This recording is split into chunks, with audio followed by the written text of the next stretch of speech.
আসসালামু আলাইকুম, কেমন আছেন সবাই? আশা করি ভালো আছেন।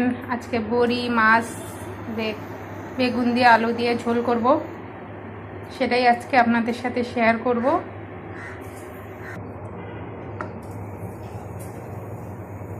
জিরা, দুটো কাঁচামরিচ, জিরা, পেঁয়াজ একসাথে দিয়েছি, হলুদ, গুঁড়ো মরিচ,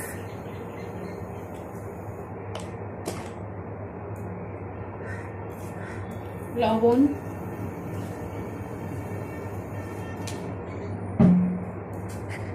আমি সব দিয়ে নিলাম।